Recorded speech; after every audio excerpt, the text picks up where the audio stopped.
তোমরা ছেলেরা যারা বাবা 365 দিনে কোনোদিন নামাজ পড়ো না, তো তুমি সিদ্ধান্ত নিয়ে নিছো তুমি আল্লাহর নাফরমানির উপরে অটল।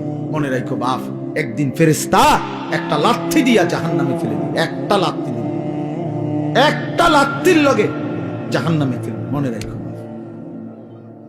তামাশা দুনিয়া না বাবা। কি ভাবছো তুমি? পড়ালেখা তো আমরাও করছি, জেনারেল লাইনেও পড়ছি, মাদ্রাসার লাইনেও পড়ছি। যথেষ্ট পরিমাণ পড়ালেখা করেই এটা বুঝছি যে কবর আসলেই সত্য, জাহান্নাম সত্য, জান্নাত সত্য। সত্য পৃথিবী সৃষ্টি থেকে নিয়ে আজ পর্যন্ত এত নবী, এত রাসূল, এত আউলিয়া, এত বুজুর্গ, এত আলেম, এত কিতাব, এত কিছু মিথ্যা হইতে পারে না। এত কিছু মিথ্যা হইতে পারে না। মিথ্যা এতদিন চলে না, মিথ্যা কথা এতদিন টিকে না। অতএব 1450 বছর থেকে আমাদের নবীর আমল থেকে প্রতিনিয়ত আল্লাহর কথা, কোরআনের কথা, আখিরাতের কথা, কবর হাসরের কথা বলা হচ্ছে, এগুলো মিথ্যা। তাহলে তাহলে কেন ভুলে গেলাম আল্লাহকে? এজন্য আমরা যদি সিদ্ধান্ত নেই যে আমরা আমাদের জীবন গঠন করব, আমি আল্লাহর দ্বীনের উপরে চলবো, তাহলে সম্ভব। সম্ভব কিনা বলেন? এই জন্য আন্তরিক হইতে হয়। এই কথাটা বুঝাইলাম, মনোযোগী হইতে হয়। আন্তরিকতা না দেখাইলে, মনোযোগ না দিলে, আপনি বিষয়টা দিলে উপলব্ধি করতে হবে যে আসলে আমার আল্লাহকে মানা দরকার, আমার রাসূল সাল্লাল্লাহু আলাইহি সাল্লামকে আমার মানা দরকার। আমার কবর আছে, আমার কবর হবেই হবে। আমার লগে সবাই না মরুক, আমি মরে যাব। আমার লগে সবাই একই সাথে মরে যাইতে হবে, এটা কোনো জরুরি? জরুরি কথা বলেন না কেন? এটা জরুরি বিষয়। আমরা সবাই একই দিনে মরতে হইব, তাইলে আমি তো মরে যাব, আমি তো মরেই যাব। হাসলেও মরে যাব, কাঁদলেও মরে যাব, সুখে থাকলেও মৃত্যু, দুঃখে থাকলেও মৃত্যু, অট্টালিকায় থাকলেও মৃত্যু, কুড়ে ঘরে থাকলেও কি মৃত্যু।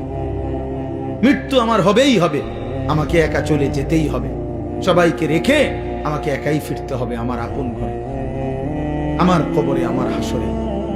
অতএব আমাকে যেহেতু ফিরতেই হবে, আমাকে যেহেতু বন্ধু যেতেই হবে, যেখানে আমাকে নিশ্চিত যেতে হবে, এর জন্য প্রস্তুতি নেওয়াই ভালো। এটাই বুদ্ধিমানের উচিত। আজ যদি এমন হইতো কোনো না কোনো কৌশলে আমি মৃত্যু থেকে বাঁচতে পারলাম, বা কেউ কেউ বাঁচছে, এটা তো ঠিক ছিল, আমি সেই লাইনে চেষ্টা করতাম। কিন্তু সেটা কোথায়? এই পৃথিবী কাউকে থাকতে দিছে কিনা বলেন না কেন? তো পৃথিবীর মনে করেন 1000 বছর বয়স্ক কোন লোক পৃথিবীতে আছে যে আজ 1000 বছর যাবত উনি মরে না? পৃথিবীতে 500 বছর যাবত কোন লোক বেঁচে আছে এমন এখন আছে কেউ? তো তাহলে এই পৃথিবীর পুরাতন মানুষগুলোকে যেহেতু নিয়ে গেল, আমাকেও নিয়ে যাবে। এই জন্য কিশোর নওজোয়ান, এত অল্প বয়সে যদি চরিত্রহীন হয়ে যাও বাবা, বাকিটা হায়াত কি করবো বলো ভাইয়া? 16 বছর বয়সে যদি এত নারী, এত ছবি, এত উলঙ্গ দৃশ্য, এত অস্থিরতা, এত অসভ্যতা, এত নোংরা কথাবার্তা, এত নোংরা জীবন, এত অল্প বয়সে যদি এতটা নষ্ট হয়ে যাও, পচে যাও, আহা বাপ, শেষ পর্যন্ত তোমার বয়স যখন হবে 60, 50, সেই পর্যন্ত তোমার হালাত কি হবে? কি হালাত হবে? হ্যাঁ, সন্ধ্যা না হইতেই যদি বিরিয়ানিটা পচে যায়, আর সেটা যদি পরের দিন দুপুর পর্যন্ত এখানে ঘরে থাকে, কি পরিমাণ দুর্গন্ধ চলে। পচা তো গেছে গতকাল সন্ধ্যাতে। তাইলে তুমি যুবক যদি 16 বছর বয়সেই নষ্ট হয়ে যাও, 60 বছর পর্যন্ত, 40 বছর পর্যন্ত তোমার হালাত কি হবে? এত অল্প বয়সে যদি এত নারী ছবি, এত অসভ্যতা, এত নোংরামি, এটাই যদি ভালো লাগে, আফসোসের বিষয়, আফসোসের বিষয় বাপ, আফসোসের। ভাবা উচিত। ছেলেরা তোমরাও ভাইবো বাবা, এত কম বয়সে এতটা নষ্ট হয়ে যাওয়া তো উচিত ছিল। আমাদের ছেলে মেলে, তোমরা অনেক ছেলে আছো, কোনদিন এক ওয়াক্ত নামাজ পড়ো না। আহা, মুসলমানের বাচ্চা এত নিকৃষ্ট কেমনে হলো? এত বড় জন্তু জানোয়ার, এত বড় হাইওয়ান, এত বড় কুকুর বিড়াল কেমনে হইল? কেমনে? ওফ, কুরআনুল কারীমে আছে, আল্লাহ বলছে ওয়াত্তাবা হাওয়াহু ফামাসালুহু কামাসালিল কালব, মনের ইচ্ছা মতো যে চলে, তার মনে যা চায় তাই যে করে, আল্লাহ বলছে তার উদাহরণ কামাসালিল কালব, কুত্তার মতো। কিসের মতো? কালব অর্থ কি কর, এদিকে ফিরে কুত্তার মতো। ফামাসালুহু কামাসালিল কালব, আল্লাহ পাক কোরআনে বলছে, সূরা আরাফের মধ্যে আছে। আল্লাহ বলছে নিজের মনে যা চায় তাই যে চলে, সে কুত্তার মতো। ওইটা কুত্তা। তাহলে মানুষের আর কোন, মুসলমান তো পরের কথা বেটা, তোর কোন মানুষের জাত তো না, তুই তো কোন মানুষের জাতে না, মানুষের তো কোন কিসিমের মধ্যে পড়ে না। আল্লাহ কোরআনে বলছে ইন তাহমিল আলাইহি ইয়ালহাস আও তাতরুকহু ইয়ালহাস। আল্লাহ বলছে কুত্তার স্বভাব, তারে দৌড়ানি দিলেও জিব্বা লম্বা করে হাঁফায়, ছাড়া দিলেও জিব্বা লম্বা করে হাঁফায়। দেখছেন চাচা এরকম কুকুরে দেখেন দৌড়াইতে দৌড়াইতে জিব্বা বাইর করে এমন করে, দাঁড়ানো থাকলো জিব্বা লম্বা করে এমন করে হাঁফায়। কুত্তার স্বভাব, কুকুরের স্বভাব। ছি ছি ছি। এরপরেও যদি কারো লজ্জা না লাগে, হ্যাঁ, তাইলে তার কান্দে যদি একটা কুকুর লাগাইয়া দিয়ে একসাথে ছবি উড়ান যাইতো যে এই দুই জানোয়ার একসাথে দেখেন কোনটা বেশি মানানসই। হ্যাঁ হ্যাঁ, বেনামাজি আর কুকুর একসাথে করে যদি দাঁড় করাইয়া একটা সেলফি তোলা যাইতো, ছবি উঠানো যাইতো, ফেসবুকে দেওয়া যাইতো, দারুণ কমেন্টস পড়তো, দিয়া দেখো দেখো। কারণ তুমি তো কোনো মুমিনের সাথে দিতে পারবা না, তুমি কেমনে দিবা কোনো নামাজি মানুষের সাথে? আল্লাহ আমাদেরকে বুঝ দান করেন, আল্লাহ আমাদেরকে বিবেক দান করেন। আমরা মনে করাই দিলাম, আমরা প্রতিদিন মনে করাই দিই, প্রতিদিন প্রতিদিন এই এক জিন্দগি, এই ঘুরাফেরা জিন্দগি, ঘুরাফেরা জিন্দগি, কभी আরশ पर कभी फरश पर, कभी उनके दर कभी दर बदर, गमे आशिकी तेरा शुक्रिया मैं कहां कहां से गुजर गया। কোথ থেকে কই ছুটে গেলাম, ঘুরতেই থাকলাম, আল্লাহর কথা ফেরি করলাম। নজরুল হে, তার কত দাবি, এতটার ভিতরে আইতে এতক্ষণ ওয়াজ করতে এমনি কইতে আইয়া বইতে ভাত খাইতে, বুঝলেন না? এখানে এখনো মাইক ধরতে দেয় না, দাবি দেওয়া শেষ। এই যে এখন দেখলেন না ঘোষণার পর, হে তো মহব্বতে বলে, কিন্তু আমি কিভাবে কি করতে, আমি কি করতে পারি? কিছুই করা। এই মসজিদ, এই পড়া, এই মহল্লা আমার অনেক দীর্ঘদিনের আশা। এত বেশি টাইম তো খুব কম জায়গায় আমি আসছি। এজন্য আল্লাহ তাআলা আপনাদের এই ভালোবাসা আমাদের সবাইকে কদর করার তৌফিক দান করুন। আমরা ইনশাআল্লাহ সিদ্ধান্ত নেই আমাদের জিন্দেগি সুন্দর করব, ঠিক আছে ইনশাআল্লাহ? আমি মানবই আল্লাহকে। গোটা মহল্লাবাসী বিড়ি খাক, আমি খাবো না। গোটা মহল্লাবাসী মিথ্যা বলুক, আমি বলবো না। গোটা মহল্লাবাসী হারামের উপরে পড়ে থাকুক, আমি যাব না। আমার দাদা, আমার বাবা, আমার আমল, কই আমরা যে তিন পুরুষ আমাদের সংসারে, আমার দাদার সংসার আমি দেখছি, আমার বাপের সংসার আমি দেখলাম, আমার সংসারে আমি এখন আছি। আমরা যে এই তিন পুরুষে কেউ টেলিভিশন চালাইলাম না, তো আমগো সংসার চলছে না? আমরার বাচ্চা কাচ্চা সব অসল হয়ে গেছে, হ্যাঁ, আমনের গুণেকারে গিয়ে বেশি বুদ্ধিমান হয়ে গেছে, আর আমরা গুলো চিরা খায়। হ্যাঁ বলেন, আমাদের বাচ্চা যে বছরের পর বছর টেলিভিশন দেখে না, তা আমরা রুলা অসল হয়ে গেছে নাকি? তাহলে কি দাঁড়াইল? কেউ হিম্মত নিলে সম্ভব যে না, আমার সন্তান টেলিভিশন দেখবে না, আমার সন্তান আল্লাহর নাফরমানি করবে না, খালাস গোটা পৃথিবী উল্টে যাক, আমি আল্লাহর উপরে, দ্বীনের উপরে থাকবো। এই যে হিম্মত, হিম্মত ছাড়া হবে না বাবা। আরো আওয়াজ হইতে পারে, এই আমনের একজনের পর একজন বক্তা উঠবে, নামবে, আমনের কেউ চিৎকার দিব, কেউ সুর দিয়া, কেউ কাইন্ডা ডুইল্লা বহুভাবে কইল, আমনের ভিতরে ভিতরে কলজার ভিতরে লোক যত কথা এক হুজুর পাত্তর গলতে, আরে আমি গলতাম না, তো আমনের কে বদলাবে?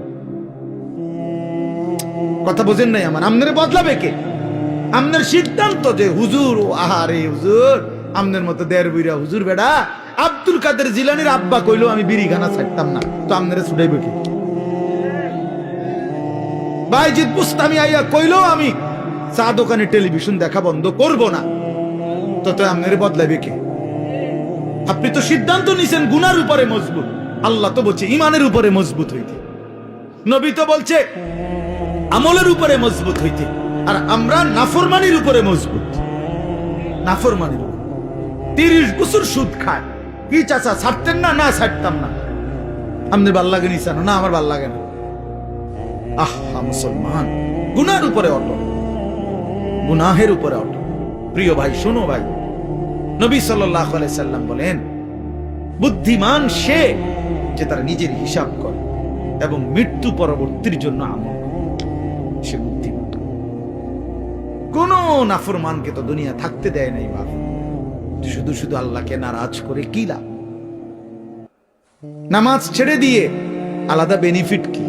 সুদ খাইয়া অভাব মিটে গেছে কার? কিস্তি লইয়া প্রয়োজন শেষ হইছে কার? আমি তো জিগাইছি বহুত জনের, বহু মানুষের। আমি তো ব্যক্তিগত ভাবে কত মানুষের এখন একটু বেশি ব্যস্ত। আগে তো আমি এই রাত্রে বিরাতে চা দোকানদারের লগে বইতাম, কথা কইতাম, রাতের 1টা বাজে 1:30 বাজে মাহফিল থেকে আসার সময় কত মানুষের লগে কথা বলতাম, শুনতাম, জিগাইতাম। কই কারো তো কিস্তি চলে 4টা 6টা, অভাব তো যায় না। আজকের বাজার তো শেষ হয়ে গেছে রাইত হইতে, তো কালকে তো আবার বাজার করণ লাগবে, তো প্রয়োজন শেষ হইল কই? কথা বলেন না। সোফা তো বানাইছেন ঠিক আছে, কিন্তু বছর খানিকের মাথার তো বার্নিশ উঠে গেছে, কালা কালা দেখা যায়, এই যে এটা তো এখন বার্নিশ করা দরকার, তো প্রয়োজন শেষ হইল কই? দরজা তো প্লাস্টিকের লাগাইছিলেন বাথরুমে, 6 মাসের মাথার তো সিটকারি ঘুরে গেছে, এন্ডে কুতুর ভাঙ্গিয়া গেছে, প্রয়োজন শেষ হইল কই?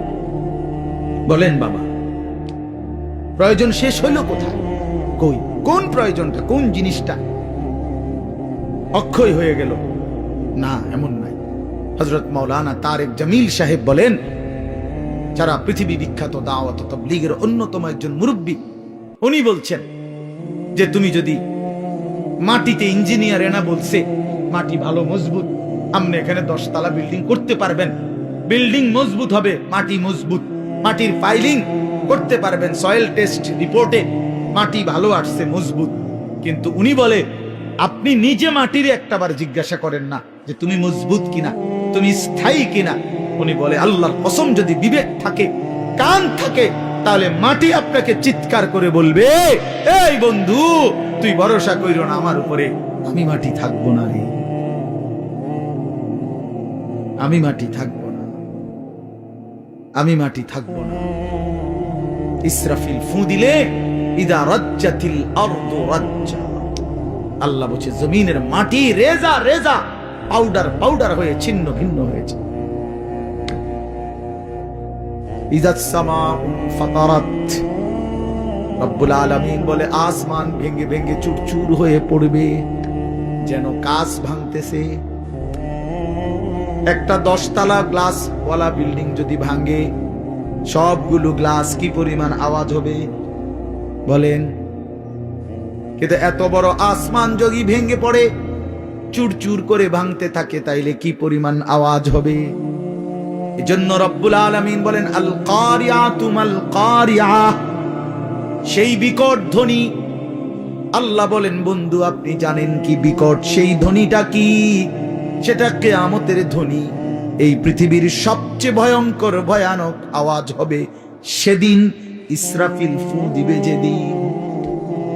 সেদিন আসমান ভাঙবে, সেদিন পাহাড়গুলো উড়বে, খাল বিল নদী নালার সব পানিগুলো টকবক করে উতরাইতে উতরাইতে শুকিয়ে যাবে। ইযাস সামাউন ফাতারাত ওয়া ইদাল কাওয়াকিবু তাসারাত, কোটি কোটি তারকারাজি জমিনের মধ্যে খসে খসে পড়বে। আমার হযরত আল্লামা মুফতি মুশতাকুর নবী সাহেব বলে যে ভেবে দেখেন তো, আমরা এখানে নিরিবিলি এখন মনোযোগ দিয়ে বসে আছি, হঠাৎ করে এই যে লাইটগুলো, এই শুধু এই লাইটটি একটা একটা করে ঠাস ঠাস করে ফাটতেছে, ভাঙতেছে মনে করেন নিজে নিজে। আচ্ছা কি পরিমাণ দৌড় শুরু হইব? হ্যাঁ, কি এর প্রধান বক্তার, কি এর বিশেষ বক্তা, কথা বলেন না কেন? হ্যাঁ, বক্তা তো আরো শ্রোতার আগে দৌড় দিব, বক্তা